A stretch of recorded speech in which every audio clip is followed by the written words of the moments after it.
you know, share with the community what's actually going on here and just get more people to know about Panorama and you know, all the struggles that the bands have to face just to come out and compete every year. Yeah, all right, thank you. Yeah, and then, you know, speaking about struggle, both of these films could not have been easy to make. I mean, there must have been, like, I mean, you had to go all the way to Liberia. That couldn't have been easy. I don't know if you were worried at some point about, like, safety or, you know, because if you watch part of the film, like, it looks like at some point it almost gets dangerous, and, you know, there's, and then for you, it's like this immense community that you're dealing with, and, you know, you're going from, you know, practice to practice. And so what were some of the difficulties in filming this? I would say there's a lot of difficulties filming in Liberia, because you can't really get anything there, so you have to take everything. Okay. You can't get extra sound gear or extra batteries or anything.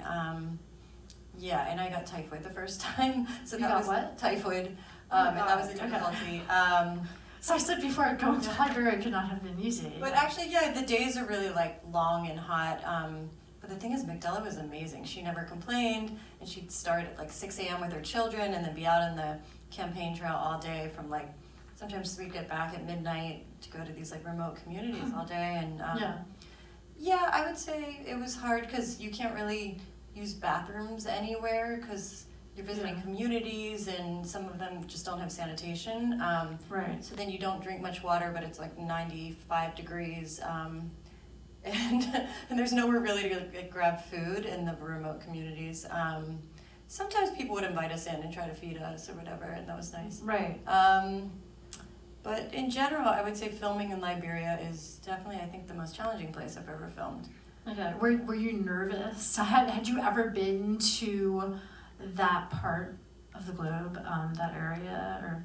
Well, I went a couple times, but that was my first time in West Africa. But Okay. I mean, I've traveled all over. I've done work with like Syrian refugees, and I've been in Haiti.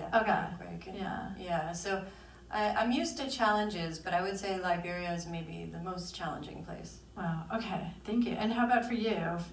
Challenges during filming? Yeah, I guess one of the challenges was getting to all these different bands to get coverage, because I was doing all the filming myself, so I'm like lugging all this equipment and sound gear and camera gear and miking people and trying to, you know, stay on the camera while I get audio as well. So that was a challenge, just to manage everything and stay on top of everything.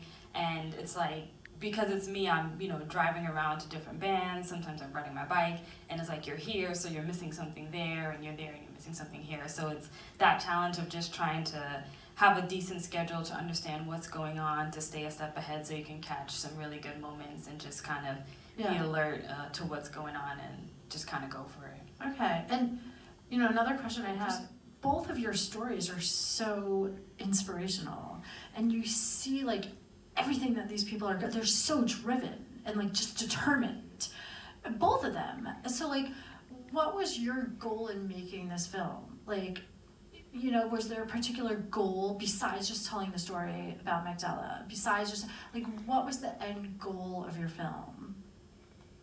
Definitely for me, the goal is to show how a woman with virtually, like, I don't want to say no education, but very little education can become educated and go back and make a difference in her community and run for president despite not being in politics, despite having 3 small children at home. She's a single mom too. Yeah, single mom. Yeah.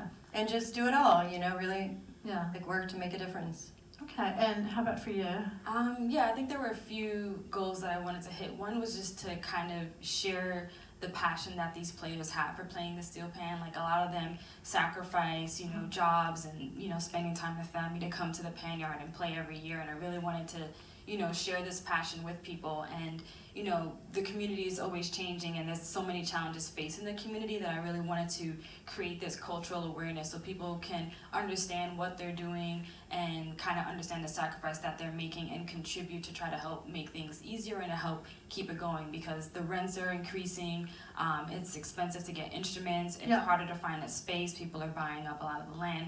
So it's like all these things are slowly chipping away, and if we don't really make a concerted effort to really keep it going and push it and support the people in it, then it might fade away down the line. So the goal is to really get some eyes on it and Right. you know, expose people to it, and maybe people will come out to Panorama or support it, or you know, visit a pan yard and keep that momentum going. Okay. And any questions from anyone out in the audience at all? I'm gonna open up for a second. No. Yeah. Did they win in 2014? No, they didn't win, but they got to compete and got to go on stage. I think that was important for them, just to be in the arena with everyone else. So. Yeah.